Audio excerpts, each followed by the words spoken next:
I sort of have a lot to say and nothing to say, and I don't know which will come out.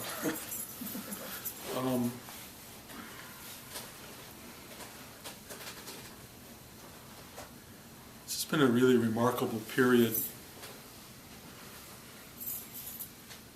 and it's very hard for me to describe it because it's still very much in flux, and I don't have any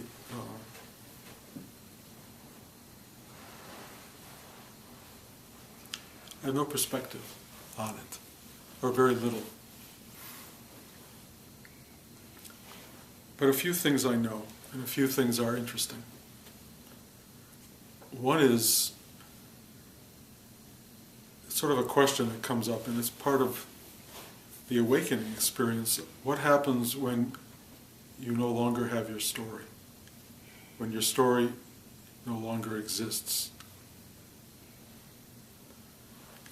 Well, my first experience of that was relief and exhilaration, freedom, liberation. And then this thing starts to happen. Well, if you don't have a story, who are you?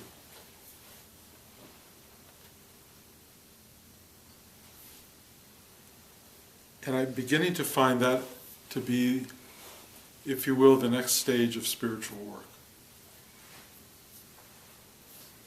And I sort of thought I was past the stage of spiritual work, but what I'm discovering is there's no past the stage.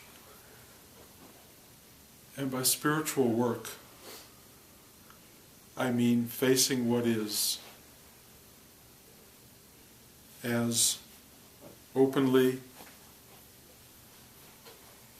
as lovingly, as surrendered as you possibly can. It's much easier to face what is if you have an identity, because you can pocket things. You can say, well, that goes there and this goes there. I don't have to think about that. I don't have to deal with that. When all the identity disappears, you are with everything. You deal with everything that arises. And stuff that arises as you get older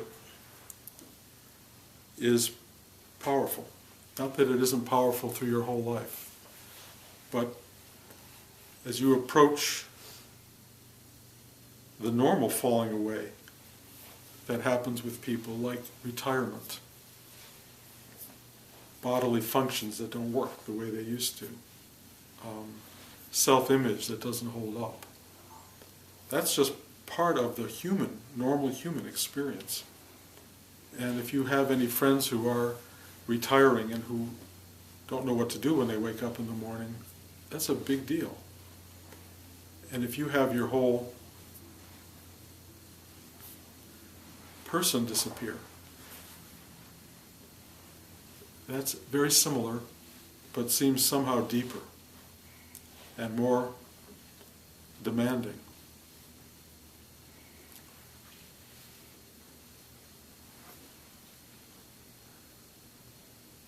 One of the things that seemed to fall away from me, which I found very unexpected, was the teacher. So here I am teaching, and I have no idea what I'm talking about at a certain level. But it's still talking. It's still talking. If it means anything to you, you should listen. If it doesn't mean anything to you, go find a teacher who still thinks they know what they're doing. But I have been talking rather a lot recently about not knowing. And there seems to be a greater truth for me in not knowing than in knowing. And in operating on that principle. So if you want to go to a teaching or to a teacher who knows something, you should no longer come here. Because I truly don't get it on a lot of levels.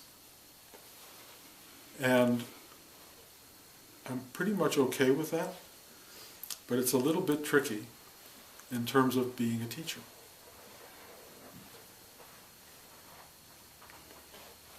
I will tell you from my own experience, day to day, week to week, that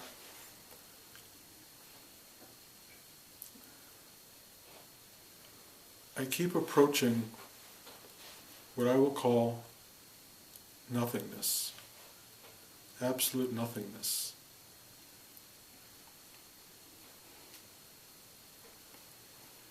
And Rudy told us from day one that that was, I don't know if he called it the goal of spiritual work, but certainly what we discover in spiritual work, a kind of absolute nothingness. As long as there's anyone to react to nothingness, you will find it unpleasant. And in that nothingness, the thing that is reacting will reveal itself in a big way. So what happens is the story version of you, the ego version of you, may have risen and evaporated in the awakening sense, but there's still something there, observing in an existential way the absolute nothingness of all that is. That's really spiritual work. Because that nothingness will diminish ultimately, or absorb, or push you out of the last remains of being something. Whatever that is, it's no longer story, it's something else. It's fundamental, essential you. It just... And what you arrive at least in this moment of my experience, is not what I called presence for a long time after this awakening last year. Presence had quality. Presence was blissful, beautiful, consciousness, truth. Absolutely lovely. And something that one wanted to hold on to. I wanted to hold on to it. And then presence began to not be there. And so I kept going, what's there? What's there? And nothing is there. I don't mean this as a scary principle, guys. I mean, I know this is, I'm talking to some of you directly, and I'm talking to a lot of you who are processing like mad, trying to figure out what I'm talking about. You will never figure out what I'm talking about. It cannot be figured out. It cannot be understood. It cannot be intellectualized. It cannot be processed. It is something that arises or arrives or presents itself, and it is fundamental. So it's neither joyous nor unjoyous, neither light nor dark, neither beautiful nor ugly. It's just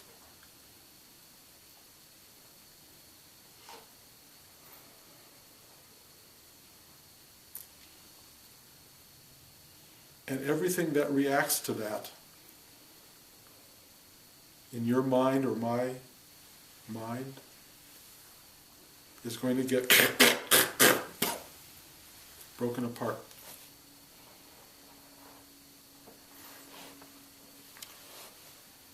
Atavistic's early archetypal truth will start to rise up inside you. Stuff that is no longer personal, stuff that is part of the human condition, rises up, in my experience, to face nothingness. And it doesn't like it. In some fundamental way, it doesn't like it. And that to me now is the core of spiritual practice. It's sitting with this resistant, judgmental force, and there's nothing I can do with it other than go. And it starts to scrape and rub and diminish and wash away and cleanse, I think, until there is nothing reacting to nothingness.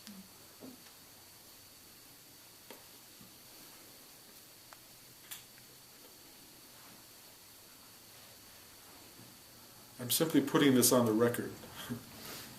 I don't know how this appeals to any of you in terms of a lesson or a teaching. Probably not well.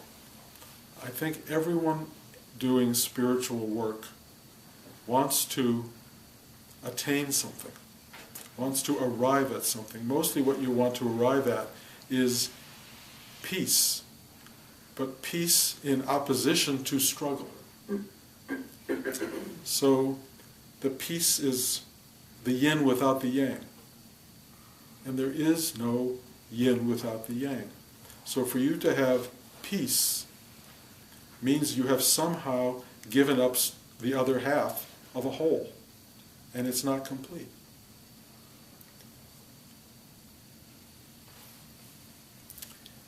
Even nothingness, I have to say, has somethingness as a result.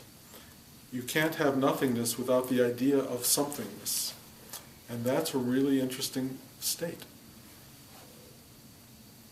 So the reason I can't teach you much at this moment is that's where I stand, right between nothingness and somethingness. There's something with, if you will, being the yin and the yang, and realizing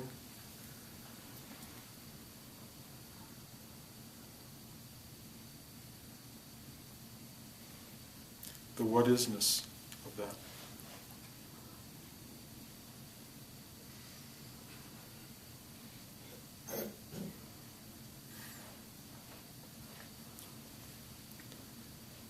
What I've come to understand in recent weeks is really very interesting. I've had a wonderful life, and I've had a wonderful marriage, and I've had a wonderful experience of being a parent, and I've had an extraordinarily joyful may be the wrong word, but apparently successful career.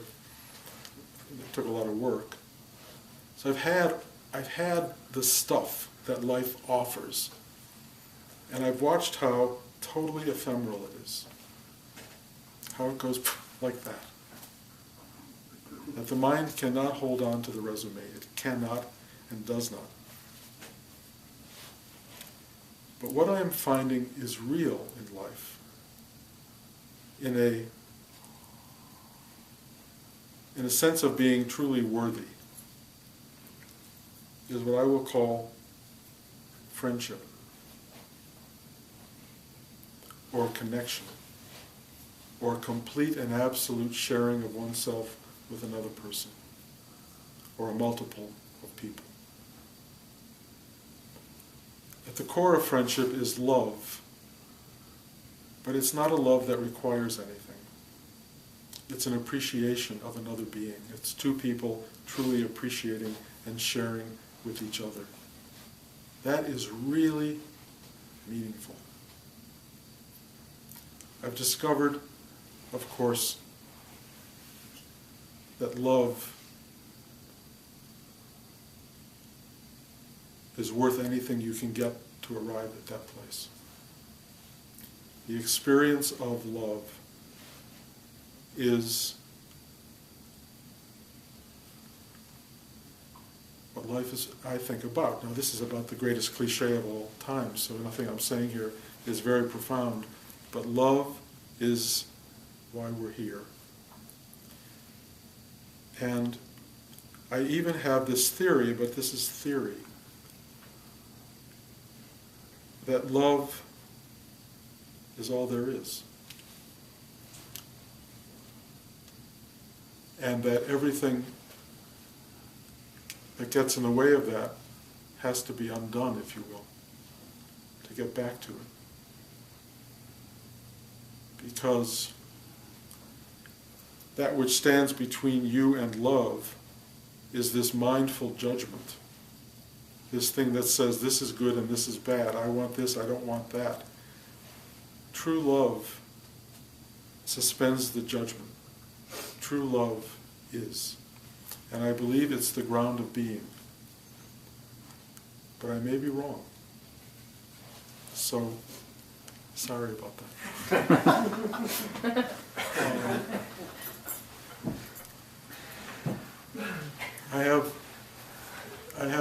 great gift of having a granddaughter who's now 8 months old. And I have found in recent weeks that the best relationship of my life is with her. She gets me completely, I get her completely, and there's not a word between us. We just are together in a way that is perfect and beautiful, unspoken clarity. And I love every minuscule second of it.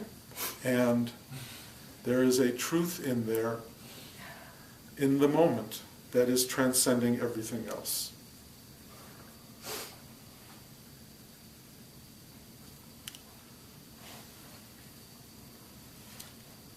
The hardest part about what's going on for me now is this sense that something is pushing me out of my old life. I can't tell you what that is or how it's working. It's really uncomfortable. I don't know where it's going to go. Partly, it's trying to push me out of being a teacher. It has already pushed me out of being a filmmaker.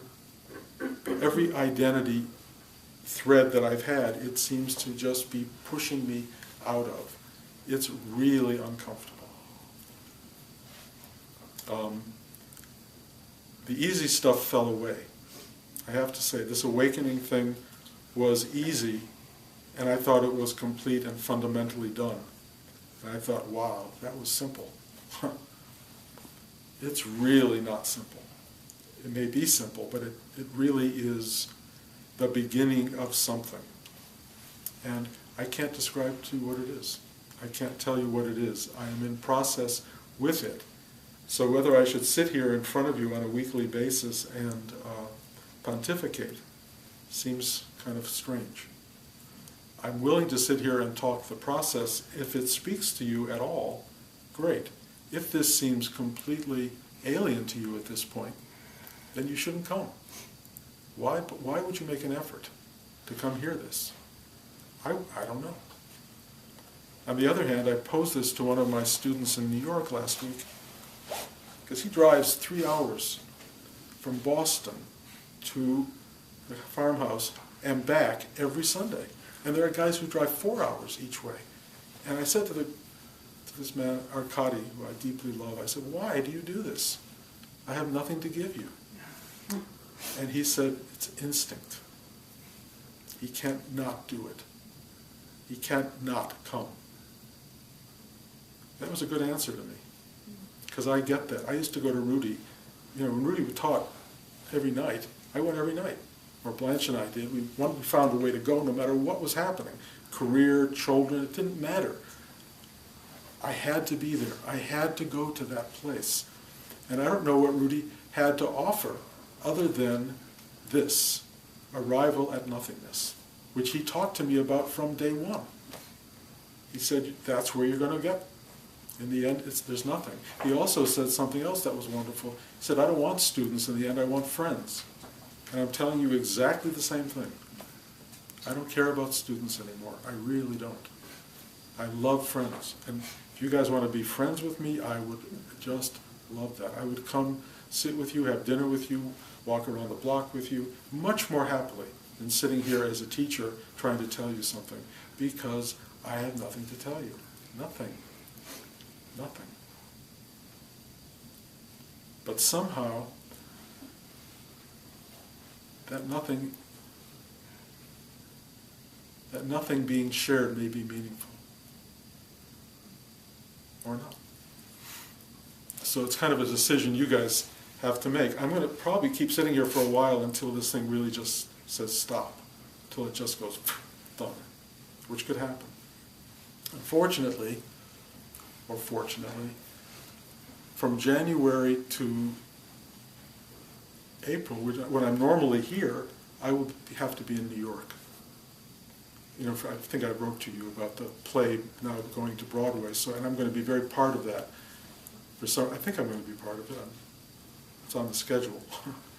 I really enjoy it. I really enjoy it. And it's important to me, I feel, to be there. So I'm going to be part of that, so I won't be here on a regular basis. I will try to come in once a month, is what I will hope to do. to see you and to see my granddaughter and to see my wife, who will be here much of the time. So that will be on the schedule.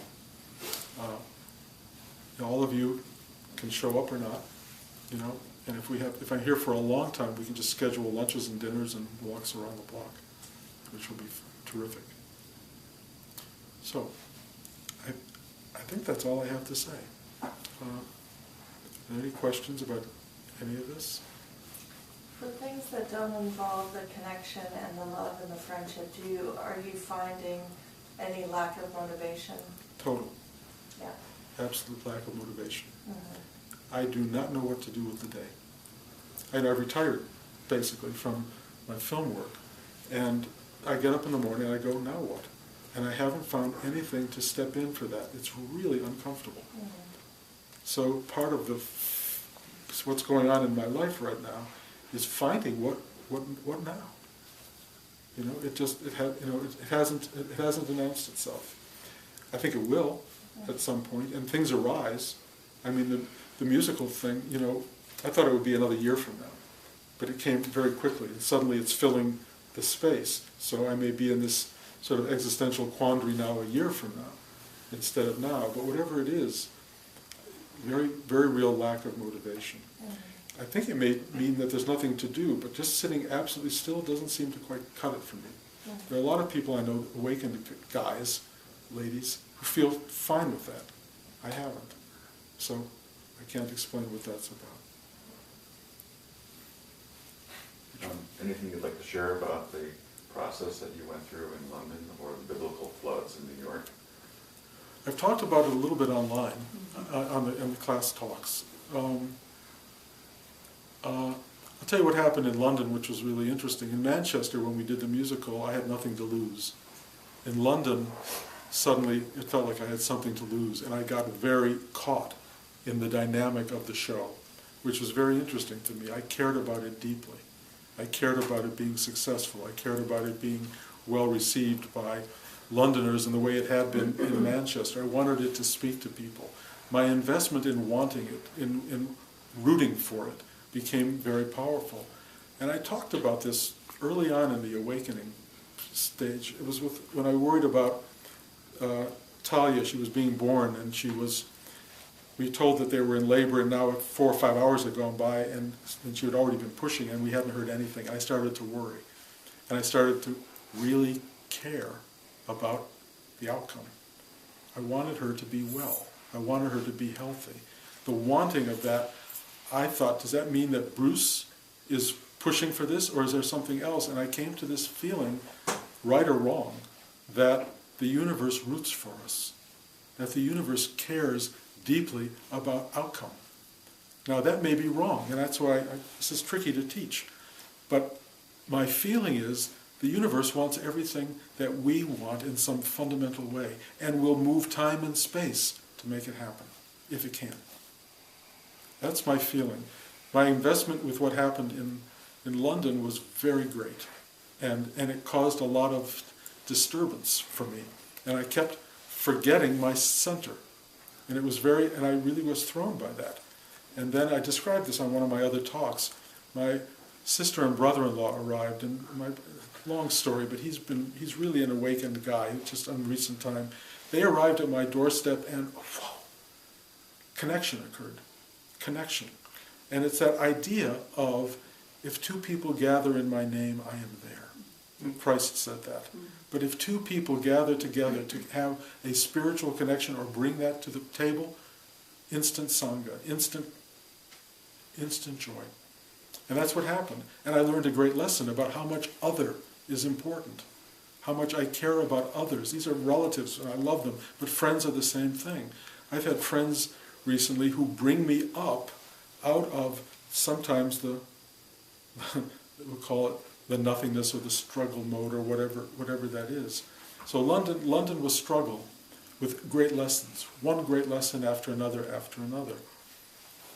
I think, forgive me if this has been talked about before, but we've had wonderful audience responses to this show, and you were there, so people jump to their feet, and people are really, in most cases, really loving this. But we had one critic from the New York Times who came and hated it. And that was really painful for me, and I've talked about it, so forgive me for repeating it, guys. But this is a guy who I respect enormously, but I really get the sense that he likes his emotion from the top of his head to his neck. He doesn't want it to go below that. He doesn't want to feel emotion or spiritual connection, and if you present it to him really strongly, he will fight back. That's my analysis of him. But it was very painful for me and caused a lot of struggle. And so I began to go, well, what's this awakening thing if I'm in such a state of discomfort and struggle? And that's a lot of what's going on for me, is I'm really trying to understand the primal forces and the Bruce forces, and trying to work through all of this in a way that's much deeper than anything I've ever had to work through before, for reasons I don't understand. Because I've had a career that's been very tricky, like anybody I know who has a movie career has gone through it in many, many ways, as you guys know. But anyway, the experience there was wonderful, really wonderful, and I'm about to go through it again. And so all of the same issues are there. I'm trying to be a little more gracious with it, but it's become much more. If you think opening in London is a big deal, try opening a show on Broadway. The people inflate it in so many ways, and it's hard not to get caught up in that inflation. So it's been a very fascinating time. As for the floods in New York, the floods were metaphorically powerful. They stripped away a lot of stuff on our property, literally took out the pond, pushed bridges aside, created these gorges on our lawn, rock. I mean, unbelievable stuff from that flood. And I felt it was like my own body being ripped open. That's really what it felt like, my soul being exposed.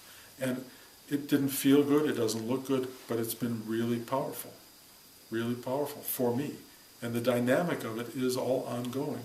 But here's this guy who thought he was above and detached or free of everything, and it's just not true. It's not true, and that's humbling on some level, shame-producing, really. I was very shamed by it. I thought, how can I admit to all of my students where I've announced this great awakening that I'm still working like anybody else to go deeper and deeper, but I am working without Bruce, which is something odd. Mm-hmm. I always had Bruce to fall back on. All of the structures of Bruce, they really have gone. So what I've got, I was talking to Blanche about it last night, like a little kid. I feel like a 3-year-old kid who has no idea and just wants to hold on to somebody's hand. And that hand is, at this point, a spiritual hand. But I have nothing to support me other than my granddaughter, who's 8 months old, and my friends, and my wife, and my children. Interesting, and they're wonderful. And the universe. And the universe. But the universe comes really in many ways through those people. It doesn't, with my granddaughter, we walk around and we touch the trees. And we smell the flowers, and we rub the grass. And she reintroduces me to the universe, if you will. But the universe, for most of us, is a manifested form. It's manifested. And the unmanifest is something we've worked with. And this class, is really an extraordinary experience of energy exchange. And I love that energy exchange. But it's all this physical made subtle. It's still physical. It's still material. It seems immaterial, but it's still molecular, it's still emotional, it's still neurons firing, synaptic firings. All of this is going on in the class. It's still subtle, but it's also still material. What's happening in the nothingness is that it's not material. There's no material there. Nothing. Nothing. It's like deep sleep. Nothing. Anyway. Any other questions? I don't know if I should put this online. It's going to throw everybody, but it's now a series of tapes. I've been making a series of talks that are probably more disturbing for people than anything else. But, this is what's going on.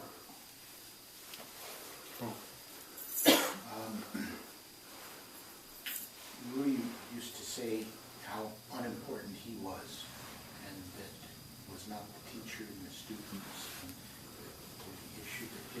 being there, or also when he would tell us to encourage us to come and sit with other teachers, and that it was totally improper to question whether it be this teacher or that teacher or who would be there, because he would open and just receive.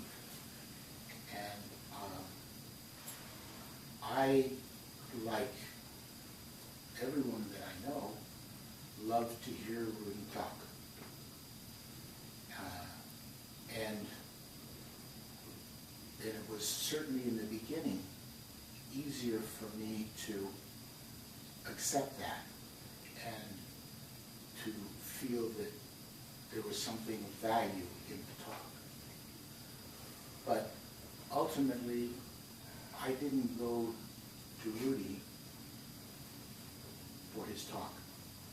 I don't come here for your talk. I am not Probably wise. It's just I am nourished by your being, and that's what I come for. Well, let me put it this way. I get the exact same nourishment from your being and the being of everyone in this room. And what happens to me is of absolute equal aspect. There's no one here who gives me less than Rudy gave me, in a way, because everyone is here as a manifestation of the singular truth that Rudy was an embodiment of, that I'm an embodiment of, and everyone in this room is an embodiment of. And the minute you start gradating, making lesser, better, more, other, you get in the way of that. It's one thing. It's one thing that's happening. We are all that being. Learning to recognize that being, learning to draw from that, to be in the presence of that and see that you are in the presence of that is an extraordinary thing. It is easier to do with Rudy than it is to do with George Bush, forgive me, or somebody of that ilk, for me. But learning to do that with all of these people is the essence of spiritual awakening, of opening. It's just sharing being. It's just one being. And finding that truth is part of what takes place when you are no longer there. It's just this.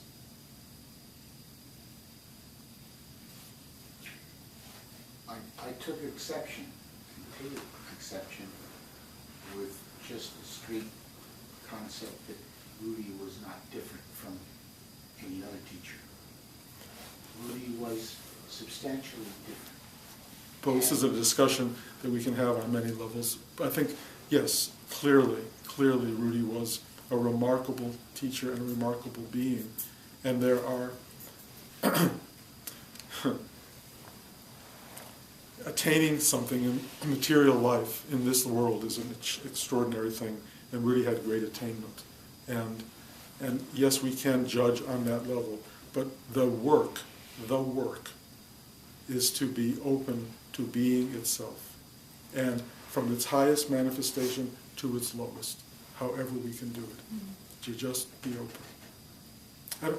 I don't want to put 2 hours on this tape about that. It's just that what you and Rudy and the exception is that I find is the effort that you make, the effort that he made. That was exception. Absolutely. And most of us aren't willing to make that effort. That's true. If you want real spiritual attainment, if you want to become nothing, let's say, and I don't know many people who do, but if you want to become nothing, which is what you will become if you keep doing this, you will attain something extraordinary, and then it will go away. And you can't get to that without unbelievable effort, and then it adds up to nothing in the most wonderful sense. If you really want to be nothing. If you really want to be nothing. And if you really want to be nothing, let's put it this way, you will discover truth. Because that's what you are. But what price? What price freedom? Yeah, what price freedom? Good. I love you guys very much. You're all victimized by this public dialogue at the moment, but it's important. It's an important step along the way of something. I don't know what we're doing here other than articulating something that's happening, and it may add up to nothing, but that's okay.